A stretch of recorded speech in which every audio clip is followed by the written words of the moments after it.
একটা নতুন ভিডিওতে তোমাদের সবাইকে ওয়েলকাম। তো গাইস, আজ তোমরা জানো আজ একটা বিশেষ একটা দিন। আজকের মতো দিনেই মাননীয় মুখ্যমন্ত্রী মমতা বন্দ্যোপাধ্যায় দীঘাতে জগন্নাথ মন্দির উদ্বোধন করলেন। তোমরা জানো যে পুরীর জগন্নাথ মন্দির আদলে আমাদের দীঘার জগন্নাথ মন্দির তৈরি করা হয়েছে। তো এটা সত্যি আমাদের কাছে অনেক গর্বের। একদিকে দেশ পাহালগাঁও মুর্শিদাবাদে ঝামেলা গণ্ডগোল, কত মানুষ মারা গেছে, সন্ত্রাসবাদী হামলা করার ফলে মারা গেছে, এমনকি সৈন্যও মারা গেছে।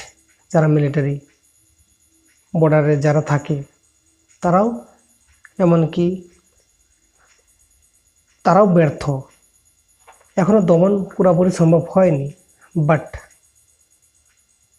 এটা সরকারকে ভাবতে হবে।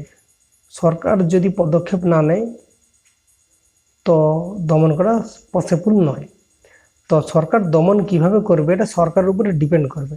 দেখো, এটা ইন্টারনাল তালিকা হতে পারে, ইন্টারনালভাবে হতে পারে, আবার বাইরেও মানে ইন্টারনাল এক্সটার্নাল দুটো রকমভাবেই করতে হবে, নাহলে এটা আটকানো সম্ভব নয়।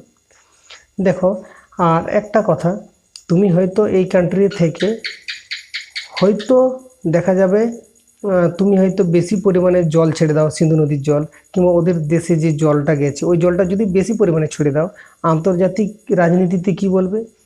না, এরা মানবিকতা লম্বা, মানে হয়তো কয়েকজন মানুষ মারা গেছে এর জন্য এতটা নিচে নামতে পারে। এটা তোমাকে হয়তো কেউ দোষারোপ করতে পারে, কেউ হয়তো এরকম বলতে পারে, বাট সত্যি তো এটাই যে ভাষায় কথা বলবে তাকে ওই ভাষাতেই তো উত্তর দেওয়া আমি মনে করি উচিত। তো তোমাকে যখন যেভাবে যে ব্যক্তি জিজ্ঞাসা করবে তাকে তো ওইভাবে তো উত্তর দিবে, তাহলে সে বুঝতে পারবে কিভাবে। ধরো, নিরীহ মানুষগুলো যারা মারা গেল তারা কি দোষ করছিল সেখানে? তারা তো কোনো দোষ করেনি। আর একটা জিনিস দেখো, ঘুরতে কারা যায়? ঘুরতে তো এমনি যারা খেটে খাওয়া মানুষ তারা তো যেতে পারবে না, তাদের তো নুন আনতে পান্তা ফুরোয়, এরকম ব্যাপার। ঘুরতে তারাই যায় যাদের কাছে টাকা আছে, অর্থ আছে, তারাই যায়। তারা যদি এভাবে মারা যায়, তারা আর ওই জায়গায় যেতে পারবে? এমন একটা প্লেসে যেখানে ওই ট্যুরিস্টগুলো যায় বলে ওদের দিন চলে, ওইখান থেকে ভালো আর একটা আর্নিং হয়, তারা এরপরে যাবে? ওইখানে তো চায় অন্যান্য কান্ট্রি চায় যেখানে তারা ভিখারি থাকুক, তারা চায় এখান থেকে তারা যেন উন্নতি করতে না পারো, তারা চায় আরও যেন গরিবই হয়ে যায়, মানে একবারে গরিব যেন আরও হয়ে যায়। এটা হয়তো পাকিস্তান হয়তো কোনো একটা কান্ট্রির কথা শুনতে পারে, এপাশে চায়নার কথাও শুনতে পারে, কিংবা আরও হয়তো কোনো একটা দেশের কথাও শুনতে পারে, এর থ্রু এ কাজ করাইতে পারে, এরকম হতে পারে। তো দেখো, আজ মমতা বন্দ্যোপাধ্যায় এখানে উদ্বোধনী করলেন, এটা সত্যি আমাদের কাছে অনেক ভালো। দেখো, আজ যে কোনো একটা জায়গাতে যদি কোনো একটা যদি প্রকল্পও যদি হয়, তো ওই প্রকল্প সত্যি অনেক মানুষের অনেকটা ভালো। একটা ট্যুরিস্ট স্পটে যদি এরকম জগন্নাথ মন্দির উদ্বোধন যে আজকে হলো, আমাদের কাছে সত্যি অনেক প্রশংসনীয়। আমাদের কাছে সত্যি মানে মানে বলে বোঝাই না যাবে না এমন। তো এটা সত্যি দেখতে যাওয়া হয়নি, তবে অবশ্যই আমি একদিন যাব।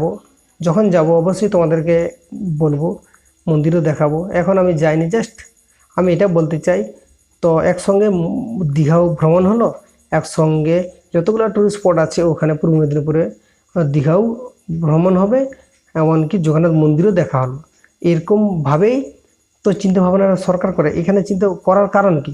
এখান থেকে সরকারেরও কিছু আর্নিং হোক, আর মানুষদেরও যাক, ওখানের যারা থাকবে তাদেরও তো এই অর্থ ইনকাম তো করতে হবে। তো অর্থ ইনকাম তো ঘরে বসে বসে তো অর্থ ইনকাম করা যাবে না।